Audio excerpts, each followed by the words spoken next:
Molí reial de la Llobeta.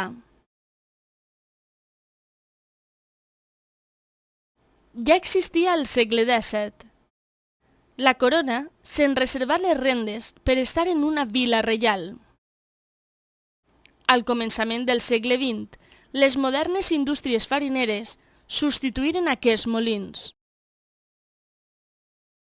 L'aigua venia per la séquia de les puntes i s'emmagatzenava en una bassa que pots veure sota el pont de la carretera.